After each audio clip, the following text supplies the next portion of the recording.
ਜਦੋਂ ਮੇਰੀ ਭੈਣ ਮਰੀ ਉਹਦੀਆਂ ਅੱਖਾਂ ਪੂਰੀਆਂ ਕੰਮ ਨਹੀਂ ਸੀ ਕਰਦੀਆਂ, ਬਿਮਾਰ ਸੀ। ਉਹ ਆਪਣੀ ਕੁੜੀ ਕੋਲ ਹੁਸ਼ਿਆਰਪੁਰ ਰਹਿੰਦੀ ਸੀ। ਉਹ ਵਿਡੋ ਸੀ, ਉਹ ਮੀਡੀਓਕਰ ਸੀਗੀ। ਉਹ ਚੰਡੀਗੜ੍ਹੋਂ ਗੱਡੀ ਵਿੱਚ ਆ ਰਹੀ ਸੀ ਆਪਣੇ ਜਵਾਨ ਪੁੱਤਰ ਨਾਲ ਤੇ ਆਪਣੇ ਕੁੜੀ ਦੇ ਘਰ ਵਾਲੇ ਨਾਲ, ਤੇ ਨਾਲ ਉਹਦੀ ਕੁੜੀ ਦਾ ਮੁੰਡਾ ਜਿਹੜਾ ਸਪੈਸ਼ਲ ਨੀਡ ਬੱਚਾ ਹੈ, ਉਹ ਆਟਿਸਟਿਕ ਹੈ, ਉਹਦੇ ਨਾਲ ਉਹ ਆ ਰਹੀ ਸੀ। ਤੇ ਉਹਨਾਂ ਦੀ ਗੱਡੀ ਹੁਸ਼ਿਆਰਪੁਰ ਦੇ ਕੋਲ ਆ ਕੇ ਟਰੱਕ ਦੇ ਥੱਲੇ ਚਲੀ ਗਈ ਤੇ ਤਿੰਨੋਂ ਜਾਣਿਆਂ ਦੀ ਉੱਥੇ ਹੀ ਸੜਕ ਤੇ ਡੈਥ ਹੋ ਗਈ। ਇਹਨੂੰ ਖਬਰ ਮਿਲੀ ਮੇਰੇ ਭਰਾ ਨੂੰ, ਜੀਨ ਜੋਗੇ ਨੂੰ।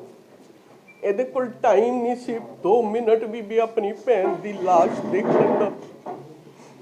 ਉਹ 3 ਬੰਦੇ ਜਿਹੜੇ ਸੜਕ ਤੇ ਪਏ ਸੀ, ਇਹ ਨਹੀਂ ਗਿਆ, ਕੋਈ ਨਹੀਂ ਗਿਆ ਉੱਥੇ। ਮੇਰਾ ਭਾਂਜਾ ਤੇ ਮੇਰੀ ਭਾਂਜੀ ਦਾ ਘਰ ਵਾਲਾ ਤੇ ਉਹਦਾ ਬੱਚਾ ਜਿਹੜਾ ਆਟਿਸਟਿਕ ਹੈ, ਸਪੈਸ਼ਲ ਨੀਡ ਬੱਚਾ, ਉਹਨੂੰ ਪਤਾ ਨਹੀਂ ਕਿਵੇਂ ਗੱਡੀ ਚੋਂ ਕੱਢਿਆ। ਮੈਂ ਦੂਜੇ ਦਿਨ ਇੱਥੇ ਆਈ ਅਮਰੀਕਾ ਤੋਂ ਉਸੇ ਟਾਈਮ ਚੜ੍ਹ ਕੇ, ਤੇ ਮੇਰੀ ਭਾਂਜੀ ਨੇ ਮੈਨੂੰ ਦੱਸਿਆ ਵੀ ਉਹਨੇ 3 ਬੰਦਿਆਂ ਨੂੰ ਦਾਗ ਉਹਨੇ ਲਾਇਆ ਕੁੜੀ ਹੋ ਕੇ। ਉਹਦੇ ਕੋਲ ਕੋਈ ਨਹੀਂ ਪਹੁੰਚਿਆ। ਉਹ ਮੈਨੂੰ ਕਹਿੰਦੀ, ਮਾਸੀ ਮੈਂ ਤੇਰੀ ਵੇਟ ਨਹੀਂ ਸੀ ਕਰ ਸਕਦੀ, ਕਿਉਂਕਿ ਉਹਨਾਂ ਦਾ ਬੱਚਿਆ ਹੀ ਕੱਖ ਨਹੀਂ ਸੀ। ਉਸ ਟਰੱਕ ਦੇ ਥੱਲੇ ਚਲੇ ਗਏ ਸੀ ਸਾਰੇ। ਇਹ ਨਹੀਂ ਆਇਆ, ਕੋਈ ਨਹੀਂ ਆਇਆ।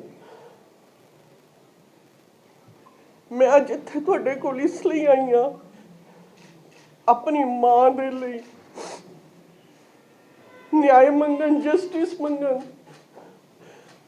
ਤੁਸੀਂ ਪ੍ਰੈਸ ਵਾਲੇ ਹੋ, ਮੈਂ ਪ੍ਰੈਸ ਦੇ ਵਿੱਚ ਬਹੁਤ ਬਿਲੀਵ ਕਰਦੀ ਹਾਂ, ਕਿਉਂਕਿ ਮੈਂ ਉਸ ਕੰਟਰੀ 'ਚ ਰਹਿੰਦੀ ਹਾਂ ਜਿੱਥੇ ਪ੍ਰੈਸ ਦੀ ਬਹੁਤ ਪਾਵਰ ਹੈ। ਔਰ ਪ੍ਰੈਸ ਦੁਨੀਆ ਦੇ ਅੱਗੇ, ਜਨਤਾ ਦੇ ਸਾਹਮਣੇ ਸੱਚਾਈ ਲਿਆਉਂਦਾ। ਹਮੇਸ਼ਾ ਮੈਂ ਇਹਨੂੰ ਬਿਲੀਵ ਕਰਦੀ ਹਾਂ, ਇਸ ਲਈ ਮੈਂ ਤੁਹਾਡੇ ਲੋਕਾਂ ਕੋਲ ਆਈ ਹਾਂ। ਮੈਂ ਬੜੀ ਕੋਸ਼ਿਸ਼ ਕੀਤੀ। ਮੈਂ ਇੱਥੇ 13 ਜਨਵਰੀ ਨੂੰ ਆਈ ਸੀ। ਮੈਂ 20 ਜਨਵਰੀ ਇਹਦੇ ਕੋਲ ਅੰਮ੍ਰਿਤਸਰ ਗਈ। ਮੈਨੂੰ ਪਤਾ ਲੱਗਾ ਕਿਸੇ ਤੋਂ ਵੀ ਉੱਥੇ ਹੈ, ਕਿਉਂਕਿ ਮੈਨੂੰ ਇਹਨੇ ਬਲੌਕ ਕੀਤਾ ਹੋਇਆ। ਮੇਰੇ ਕੋਈ ਟੈਲੀਫੋਨ ਦਾ ਜਵਾਬ ਨਹੀਂ, ਕੁਛ ਨਹੀਂ, ਵਟਸਐਪ ਕੁਛ ਨਹੀਂ। ਮੈਨੂੰ ਪਤਾ ਲੱਗਾ, ਮੈਂ ਉੱਥੇ ਗਈ ਵੀ ਮੈਂ ਇਹਦੇ ਨਾਲ ਗੱਲ ਕਰਕੇ, ਮੈਂ ਇਹਦੇ ਨਾਲ ਗੱਲ ਕਰਾਂ, ਸ਼ਹਿਰੀ ਕੀ ਕਰ ਰਿਹਾ ਬੇਟਾ, ਥੋੜੀ ਅਕਲਮੰਦੀ ਕਰੀਏ ਆਪਾਂ ਆਪਣਾ। ਮੈਂ ਆਪਣਾ ਚੱਗਾ ਨਾ ਚੱਕਾਂ, ਮੈਂ ਆਪਣਾ ਢਿੱਡ ਨਾ ਨੰਗਾ ਕਰਾਂ। ਪਰ ਇਹਨੇ ਮੈਨੂੰ ਅੰਦਰ ਨਹੀਂ ਵੜਨ ਦਿੱਤਾ। ਮੈਨੂੰ ਘਰ ਦੇ ਗੇਟ ਤੋਂ ਅੰਦਰ ਨਹੀਂ ਮੈਂ ਜਾ ਸਕੀ। ਮੈਨੂੰ ਕਹਿ ਦਿੱਤਾ ਗਿਆ ਵੀ ਤੁਸੀਂ ਅੰਦਰ ਨਹੀਂ ਜਾ ਸਕਦੇ। ਮੈਂ ਉੱਥੋਂ ਵਾਪਸ ਆ ਗਈ। ਤੇ ਹੁਣ ਮੇਰੇ ਕੋਲ ਕੋਈ ਚੁਆਇਸ ਨਹੀਂ, ਤਾਂ ਮੈਂ ਤੁਹਾਡੇ ਲੋਕਾਂ ਕੋਲ ਆਈ ਹਾਂ। ਤੁਹਾਨੂੰ ਮੈਟੀਰੀਅਲ ਇੱਥੇ ਪਿਆ ਮੇਰੇ ਕੋਲ, ਜਿਹਦੇ ਕਰਕੇ ਮੈਂ ਆਈ ਹਾਂ। ਤੁਸੀਂ ਸਾਰੇ ਲੈ ਸਕਦੇ ਹੋ, ਮੈਂ ਦਿੱਤਾ ਹੋਇਆ ਉਹਨਾਂ ਨੂੰ, ਬਾਅਦ 'ਚ ਤੁਸੀਂ ਸਾਰੇ ਲੈ ਸਕਦੇ ਹੋ। 1980 ਮੇਰੇ ਫਾਦਰ ਦੀ ਡੈਥ ਹੋਈ 1986 ਵਿੱਚ, ਤੇ ਇਹਨੇ ਮੇਰੀ ਮਦਰ ਨੂੰ ਉਸ ਤੋਂ ਬਾਅਦ, ਭੋਗ ਤੋਂ ਬਾਅਦ, ਇਹਨੇ ਕਲੀਅਰ ਕਰਤਾ ਵੀ ਤੇਰਾ ਇੱਥੇ ਕੱਖ ਨਹੀਂ ਹੈ, ਤੇਰਾ ਇੱਥੇ ਕੱਖ ਨਹੀਂ ਹੈ। ਜਿਹੜਾ ਘਰ ਉਹਨੇ ਤੇ ਉਹਦੇ ਘਰ ਵਾਲੇ ਨੇ ਆਪਣੇ ਖੂਨ ਪਸੀਨੇ ਨਾਲ ਕਮਾਇਆ ਸੀ। ਮੇਰੇ ਮਾਂ ਪਿਓ ਅਮੀਰ ਨਹੀਂ ਸੀ ਸ਼ੁਰੂ ਤੋਂ। ਬੜੀ ਜੱਦੋ-ਜਹਿਦ ਦੇਖੀ ਆ ਅਸੀਂ, ਦੇਖੀ ਆਪਣੀ ਮਾਂ ਨੂੰ ਨੌਕਰੀ ਕਰਦੇ, ਤੇ ਉਹਦੇ ਸਾਈਕਲ ਪਿੱਛੇ ਮੈਂ ਤੇ ਮੇਰੀ ਭੈਣ ਇੱਕ ਲੱਤ ਇੱਧਰ ਕਰਕੇ ਬਹਿੰਦੀਆਂ ਹੁੰਦੀਆਂ ਸੀ। ਅੱਗੇ ਉਹਦੇ ਟੋਕਰੀ ਹੁੰਦੀ ਸੀ, ਉਹ ਸਾਨੂੰ ਸਕੂਲ ਛੱਡ ਕੇ ਆਉਂਦੀ ਸੀ ਤੇ ਸ਼ਾਮ ਨੂੰ ਲੈ ਕੇ ਆਉਂਦੀ ਸੀ। ਮੇਰੇ ਫਾਦਰ ਪਟਿਆਲੇ ਆਪਣਾ ਲਾਅ ਕਰਦੇ ਹੁੰਦੇ ਸੀ। ਫਿਰ ਉਸ ਤੋਂ ਬਾਅਦ ਟੁੱਟੇ ਹੋਏ ਸਕੂਟਰ ਤੇ ਜਾਂਦੇ ਦੇਖੇ ਉਹਨੂੰ। ਸੋ ਉਹ ਉਸ ਤੋਂ ਬਾਅਦ ਮੇਰੀ ਮਾਂ ਨੇ ਇਸ ਤੋਂ ਕਦੀ ਨਹੀਂ ਕੁਝ ਮੰਗਿਆ, ਨਾ ਅਸੀਂ ਕਦੀ ਭੈਣਾਂ ਨੇ ਕਦੀ ਕਹਿ ਦੇ ਵੀ ਮੇਰੇ ਤੋਂ ਇੱਕ ਧੇਲਾ ਵੀ ਮੰਗਿਆ। ਇਹਨੇ 1987 ਵਿੱਚ ਬਿਆਨ ਦਿੱਤਾ ਇੰਡੀਆ ਟੁਡੇ ਨੂੰ ਵੀ ਮੇਰੇ ਮਾਂ ਪਿਓ ਦੀ ਜੁਡੀਸ਼ੀਅਲ ਸੈਪਰੇਸ਼ਨ ਹੋਈ ਸੀ ਜਦੋਂ ਤਾਂ ਮੈਂ 2 ਸਾਲ ਦਾ। ਮੈਨੂੰ ਨਹੀਂ ਪਤਾ ਮੇਰੀਆਂ ਭੈਣਾਂ ਤੇ ਮਾਂ। ਆ ਮੈਂ ਫੋਟੋ ਦਿਖਾ ਰਹੀ ਹਾਂ ਤੁਹਾਨੂੰ। ਇਹ 2 ਸਾਲ ਦਾ ਲੱਗਦਾ ਤੁਹਾਨੂੰ? ਤੁਸੀਂ ਦੱਸ ਦਿਓ। ਇਹ ਅਸੀਂ ਆ ਭੈਣਾਂ, ਇਹ ਅਸੀਂ 2 ਭੈਣਾਂ, ਮੇਰਾ ਪਿਓ, ਆ ਮੈਂ ਆ ਮੇਰੀ ਭੈਣ ਇੱਧਰ,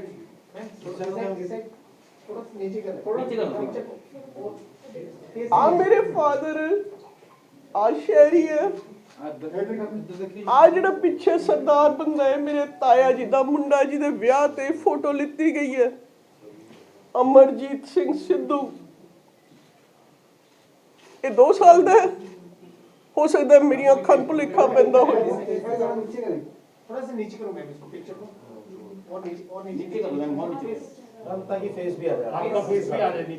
ਤੁਸੀਂ ਬਾਅਦ ਵਿੱਚ ਇਹਦੀ ਜਿੰਨੀ ਮਰਜ਼ੀ ਫੋਟੋ ਲੈ ਲਿਓ, ਮੈਂ ਇੱਥੇ ਰੱਖ ਜੂ। ਮੈਂ ਇੱਥੇ ਫੋਟੋ ਰੱਖ ਜਾਣੀ ਹੈ, ਤੁਸੀਂ ਲੈ ਲਿਓ ਇਹਦੀ ਫੋਟੋ ਸਾਰੇ ਜਾਣੇ ਜਿੱਦਾਂ ਵੀ ਲੈ। ਇੱਕ ਮਿੰਟ ਇੱਧਰ ਕਰ ਦੋ ਮੈਡਮ, ਔਰ ਇਧਰ ਉਸ ਸਾਈਡ ਹੋਤੀ ਸੋ ਇਹਨੇ ਜਿਹੜਾ ਬਿਆਨ ਦਿੱਤਾ, ਮੇਰੀ ਮਾਂ ਇਹਦੇ ਕੋਲ ਗਈ ਲੁਧਿਆਣੇ ਤੋਂ, ਇਹਨੂੰ ਪੁੱਛਣ ਵੀ ਸ਼ਹਿਰੀ ਆ ਕੀ ਹੈ, ਤੂੰ ਝੂਠ ਕਿਉਂ ਬੋਲ ਰਿਹਾ? ਇਹ ਕਹਿੰਦਾ ਮੈਂ ਨਹੀਂ ਕਿਹਾ ਮੰਮੀ, ਇਹ ਕਿਸੇ ਹੋਰ ਨੇ ਕਿਹਾ। ਉਹ ਕਹਿੰਦੇ ਫਿਰ ਤੂੰ ਉਦੋਂ ਕਿਉਂ ਨਹੀਂ ਕਿਹਾ ਜਦ ਤੂੰ ਕੋਲ ਸੀ ਵੀ ਇਹ ਝੂਠ ਹੈ, ਤੂੰ ਚੁੱਪ ਕਿਉਂ ਰਿਹਾ? ਉਹ ਬਿਮਾਰ ਸੀ ਜਨਾਨੀ, ਉਹਨੂੰ ਡਾਇਬੀਟੀਜ਼ ਸੀ, ਉਹਦੀ ਅੱਖਾਂ ਤੇ ਬਹੁਤ ਅਸਰ ਸੀ, ਪਰ ਉਹਨੇ ਇਸ ਤੋਂ ਇੱਕ ਤਰ੍ਹਾਂ ਦੀ ਧੇਲਾ ਨਹੀਂ ਮੰਗਿਆ, ਨਾ ਇਹਨੇ ਕਦੀ ਉਹਨੂੰ ਦਿੱਤਾ। ਉਹ ਕਹਿੰਦੇ ਵੀ ਮੈਂ ਇਹ ਕਲੀਅਰ ਕਰਨਾ ਹੈ, ਮੈਂ ਕੋਰਟ ਵਿੱਚ ਜਾਊਂਗੀ। ਕਹਿੰਦਾ ਹਾਂ ਮਾਂ ਤੂੰ ਕੋਰਟ 'ਚ ਜਾ, ਮੈਂ ਤੇਰੇ ਨਾਲ ਜਾ ਕੇ ਕਹੂੰਗਾ ਵੀ ਇਹ ਝੂਠ ਹੈ। ਉਹ ਕਹਿੰਦੀ ਠੀਕ ਹੈ। ਉਹਨੇ ਕਚਹਿਰੀ 'ਚ ਦਿੱਲੀ ਕੋਰਟ 'ਚ ਕੇਸ ਕੀਤਾ ਇੰਡੀਆ ਟੁਡੇ ਤੇ। ਉਹ ਜਾਂਦੀ ਰਹੀ ਪੇਸ਼ੀ ਤੇ ਹੀ ਨਹੀਂ ਗਿਆ, ਉਹਦੇ ਨਾਲ ਨਹੀਂ ਤੁਰਿਆ, ਉਹ ਕੱਲੀ ਜਾਂਦੀ ਰਹੀ। ਸੈਪਟੰਬਰ 1989 ਵਿੱਚ ਉਹ ਪੇਸ਼ੀ ਤੋਂ ਆ ਰਹੀ ਸੀ।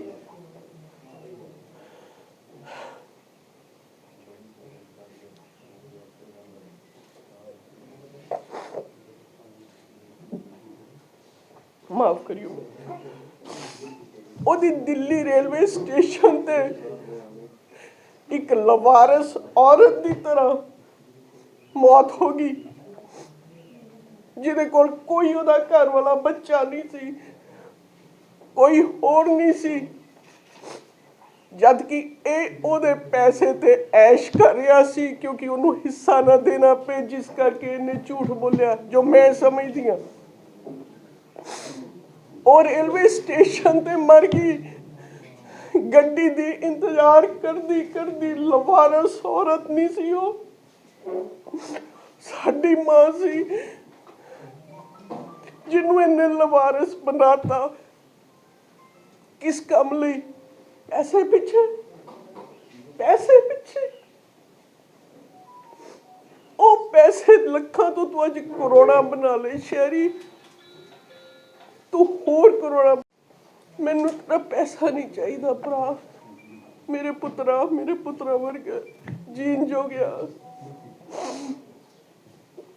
मेरे लिए बड़ा औखा है अपने भरा लई गल के नहीं, पर इन्हें मैनू मजबूर करता। अब मेरे व्हाट्सएप ते कई मैसेज है जिहड़े मैनू भेजे टाइम तो टाइम भी शहरी तू जो कर रहा बहुत गलत कर रहा है, बेटा मेरे नाल बैठ के गल कर ले। इन्हें नहीं मैनू कोई जवाब दिता, ਇਹਨੇ ਮੈਨੂੰ ਸਗੋਂ ਬਲੌਕ ਕਰਤਾ। ਮੇਰੇ ਕੋਲ ਸਾਰੇ, ਜੇ ਤੁਹਾਨੂੰ ਸਕਰੀਨਸ਼ਾਟ ਚਾਹੀਦੇ ਹੁੰਦੇ ਮੈਂ ਤੁਹਾਨੂੰ ਸਾਰੇ ਭੇਜ ਸਕਦੀ ਹਾਂ ਜੋ ਮੈਨੂੰ ਲਿਖਿਆ। ਮੈਨੂੰ ਇਹਦਾ ਕੋਈ ਜਵਾਬ ਨਹੀਂ ਆਇਆ। ਜਦੋਂ ਮੇਰੀ ਭੈਣ ਦੀ ਡੈਥ ਹੋਈ, ਮੇਰੀ ਭਾਂਜੀ ਨੇ ਮੈਨੂੰ ਦੱਸਿਆ, ਮੇਰੀ ਭਾਂਜੀ ਇਕੱਲੀ ਸੀ, ਮੈਂ ਉਹਨੂੰ ਅਮਰੀਕਾ ਲੈ ਗਈ ਕਿਉਂਕਿ ਉਹਦਾ ਇੱਥੇ ਕੱਖ ਵੀ ਨਹੀਂ ਸੀ। ਉਹਦਾ ਬੱਚਾ ਸਪੈਸ਼ਲ ਨੀਡ ਸੀ। ਉਹ ਹੁਣ ਅਮਰੀਕਾ ਆਪਣੀ ਨੌਕਰੀ ਕਰਦੀ ਹੈ। ਇੰਨੇ ਨਹੀਂ ਉਹਨੂੰ ਪੁੱਛਿਆ ਕਦੇ ਵੀ। ਉਹਨੇ ਮੈਨੂੰ ਦੱਸਿਆ, ਮਾਸੀ ਮੰਮੀ ਕਹਿੰਦੀ ਸੀ ਬੜੇ ਮੰਮਾ, ਮੇਰੀ ਮੰਮੀ ਨੂੰ ਬੜੇ ਮੰਮਾ ਕਹਿੰਦੇ ਸੀ, ਆਪਣੀ ਨਾਨੀ ਨੂੰ, ਵੀ ਬੜੇ ਮੰਮਾ ਦੀ ਜਿੱਦਾਂ ਡੈਥ ਹੋਈ ਹੈ ਮੇਰੀ ਮੰਮੀ, ਉਹ ਲੱਭ ਰਹੀ ਸੀ ਮੈਨੂੰ ਮਿਲ ਜੇ ਕਿਤੋਂ, ਇੰਡੀਆ ਟੁਡੇ ਤੋਂ, ਤੇ ਮੈਨੂੰ ਪੁੱਛਾ। ਮੈਂ ਕਿਹਾ ਅੱਛਾ ਬੇਟਾ। ਉਸ ਤੋਂ ਬਾਅਦ ਮੈਂ ਸੋਚਿਆ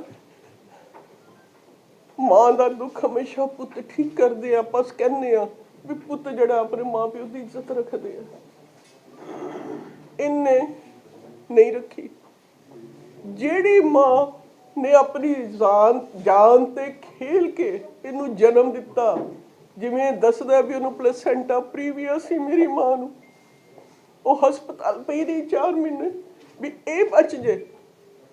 ਇਹਨੇ ਉਹਨੂੰ ਕੀ ਦਿੱਤਾ? ਨਮੋਸ਼ੀ, ਬੇਇੱਜ਼ਤੀ ਤੇ ਅਲਟੀਮੇਟਲੀ ਉਹਦੀ ਮੌਤ। ਇਹ ਉਹਦੇ ਪੁੱਤ ਨੇ ਉਹਨੂੰ ਦਿੱਤਾ, ਜਿਹਨੂੰ ਅਸੀਂ ਰੱਬ ਤੋਂ ਦੁਆਵਾਂ ਕਰਕੇ ਲਿੱਤਾ ਸੀ, ਦੋਨਾਂ ਭੈਣਾਂ ਨੇ, ਮਾਂ ਨੇ, ਪਿਓ ਨੇ। ਸਾਨੂੰ ਇੱਕ ਭਰਾ ਦੇ ਦੇ, ਅਸੀਂ ਰੱਖੜੀ ਬੰਨ ਸਕੀਏ ਉਹਨੂੰ। ਸਾਨੂੰ ਇੱਕ ਪੁੱਤ ਦੇ ਦੇ। ਇਹ ਉਸ ਪੁੱਤ ਨੇ ਉਹਨੂੰ ਦਿੱਤਾ ਤੇ ਸਾਨੂੰ ਦਿੱਤਾ। ਕਦੀ ਇਸ ਤੋਂ ਪੈਸਾ ਤਾਂ ਨਹੀਂ ਕਿਸੇ ਨੇ ਮੰਗਿਆ, ਇਹਨੂੰ ਪੁੱਛੋ। ਉਹ ਮੇਰੀ ਭਾਂਜੀ ਨੇ ਜਦ ਮੈਨੂੰ ਕਿਹਾ, ਮੈਂ ਫਿਰ ਇਹ ਆਰਟੀਕਲ ਲੱਭਣਾ ਸ਼ੁਰੂ ਕੀਤਾ ਵੀ ਮੈਨੂੰ ਕਿਤੋਂ ਮਿਲੇ, ਕਿਉਂਕਿ ਮੈਂ ਪ੍ਰੂਫ ਲਿਆਉਣਾ ਚਾਹੁੰਦੀ ਸੀ ਤੁਹਾਡੇ ਸਭ ਦੇ ਸਾਹਮਣੇ। ਮੈਂ ਸ਼ਾਇਰੀ ਨਹੀਂ ਹਾਂ ਜਿਹੜਾ ਜੋ ਮੂੰਹ ਚਾਹੇ ਬੋਲੀ ਜਾਵਾਂ, ਮੈਂ ਉਹ ਨਹੀਂ ਹਾਂ। ਮੈਂ ਹਰ ਚੀਜ਼ ਦਾ ਸਬੂਤ ਹੈ ਮੇਰੇ ਕੋਲ, ਜੋ ਕੁਛ ਮੈਂ ਕਹਿ ਰਹੀ ਮੈਂ ਉਹੀ ਨਹੀਂ ਬੋਲਣਾ। ਉਹ ਮੈਨੂੰ ਆਰਟੀਕਲ ਬਹੁਤ ਦੇਰ ਬਾਅਦ ਜਾ ਕੇ ਲੱਭਾ, ਉਹਦੀ ਕਾਪੀ ਹੈ, ਉਹ ਵੀ ਤੁਹਾਨੂੰ ਸਭ ਨੂੰ ਮਿਲ ਜਾਏਗੀ ਜੋ ਇਹਨੇ ਕਿਹਾ।